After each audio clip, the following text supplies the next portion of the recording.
Good morning, Southwest kids. So glad you're here this morning. We are going to be studying about Abraham and how faithful he is to God and see how we can be faithful as well. We are going to be studying around the chapters of Genesis 21 and 22.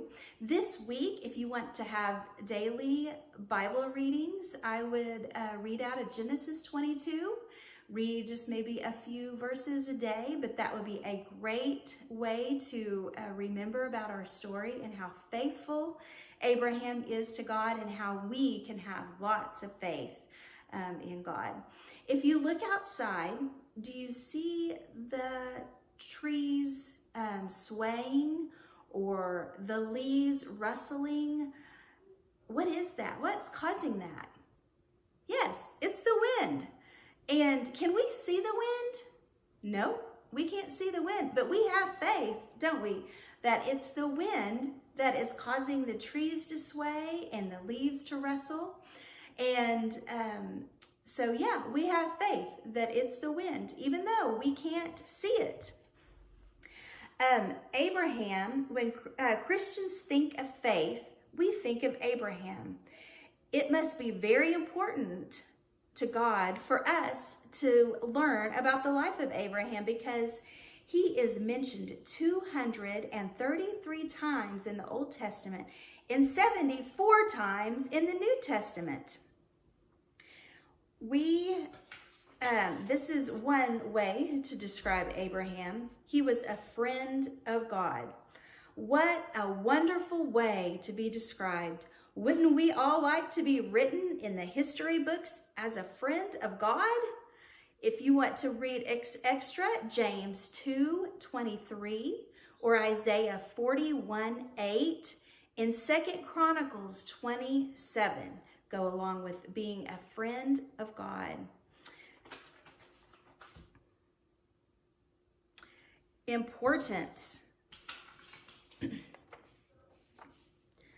Abraham was an important and well-respected man in the town where he lived.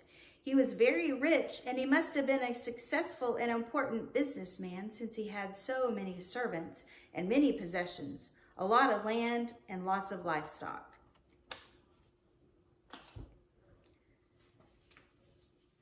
He was also well known.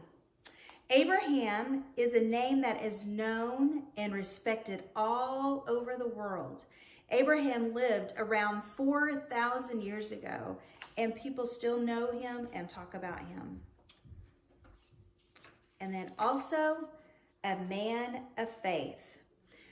The greatest lesson we can learn from Abraham is we must have faith because we can't know our Lord and get to heaven without it. Have any of y'all had to move schools or move to a different town? And when you did that, you just had to have faith that you were going to find a new friend. If you moved to a new town, you were going to have faith that you were going to find a new church family. You had to have faith that everything was going to be okay. Well, Abraham's story begins with his move with the rest of his family from Ur, an ancient southern Babylonian, in Genesis 11:31. Abraham and his family moved north and settled in Haran, several hundred miles to the northwest. While living in Haran, at the age of 75, Abraham received a call from God to go to a strange, unknown land that God would show him. The Lord promised Abraham that he would make of him his descendants a great nation. That's in Genesis 12:1-3. The promise must have seemed unbelievable to Abraham because of his wife Sarah, called Sarai, in the early part of the story, was childless. Genesis 11:30-31, and also in 17:15. When Abraham trusted and obeyed God with no hint of doubt or disbelief because of his faith, he did what God asked of him. He took his wife and his nephew Lot and he went to the land that God would show him. So when he moved to an unknown place, Abraham had to have faith in God. All right, have any of your parents ever said, if you'll clean your room, I promise to get you an icy or a snow cone or an ice cream cone?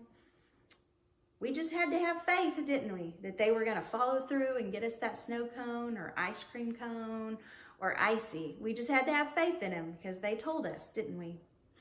Well, Abraham and his nephew Lot, they quarreled over pasture lands, and they decided to go their separate ways. And that's in Genesis 13, 8 through 9.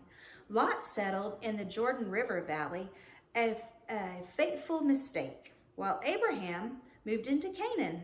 While this split, God again promised Abraham, look now towards the heaven and count the stars if you are able to number them.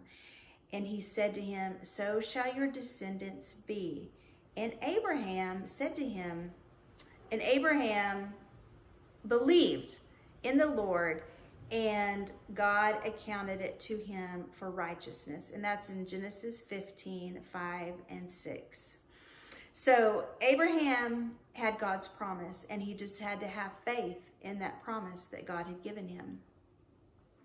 And finally, when Abraham was 100 years old, his wife Sarah was 90 years old, and they had a son. Abraham was thrilled to have a son, and God wanted to be sure that Abraham loved him more than anyone. He tested Abraham and Abraham's faith. God asked Abraham to kill his own son.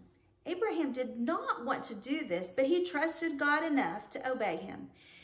We know that God stopped Abraham just before he killed Isaac. And it just took love and obedience and faith on the part of Abraham. So, how do we today have faith? We've learned about Abraham in the Bible from the Old Testament, but how about today? How do we have faith today in our day and time? Well,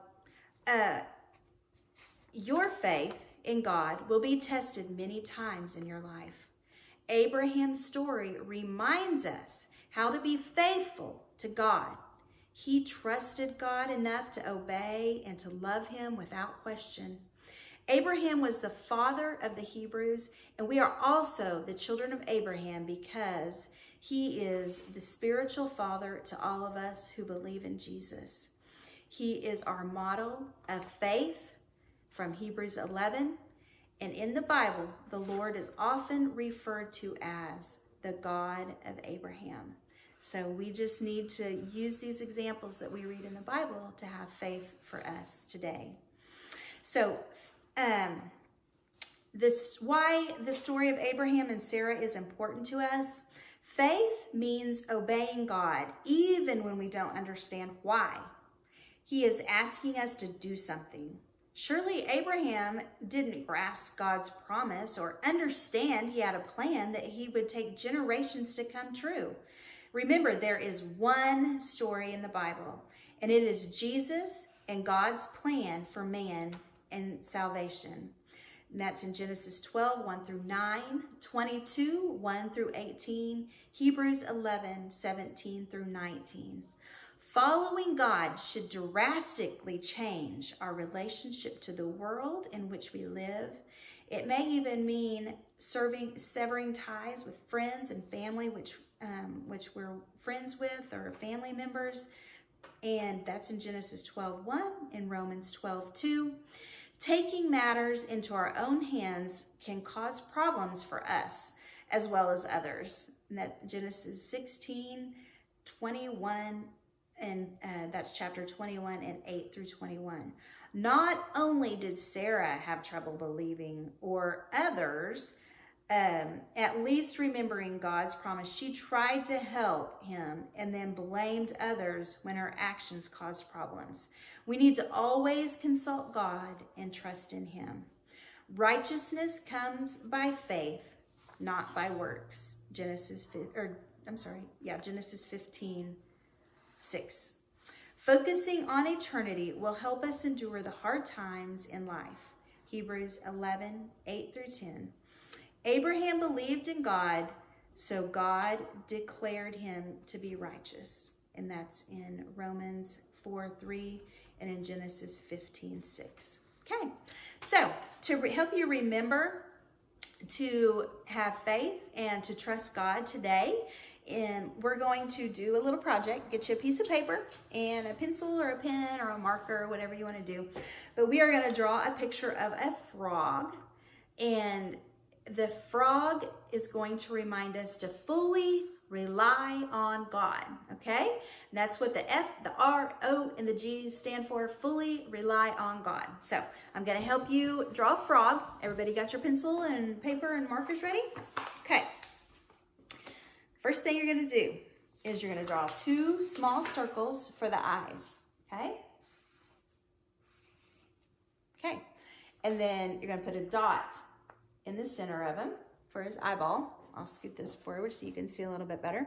All right, then you're going to draw an oval, okay? The oval will start about in the middle of the eye, and you will draw it around to the other side, okay? And then you'll kind of tie it together in between. All right, and then you're going to draw a smiley face. All right, and then underneath the eyes, you're going to draw 2 straight lines. All right.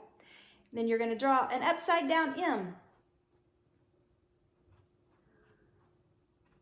That's his feet. All right. And then about the center of the frog, you're going to draw another oval. Okay. And that's going to be his body. All right. We're about ready to draw his back legs. It's going to be like a number 2. Okay. So you about start here and draw a 2, okay?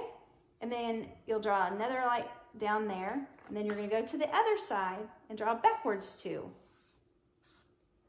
Okay? And then you're going to do another upside down M or W for the feet. All right, and then to have his legs bend, you got to put a line there and a line there, okay? There's your frog. And then you can write underneath of it, F.R.O.G. And remember to fully rely on God. Y'all have a great week.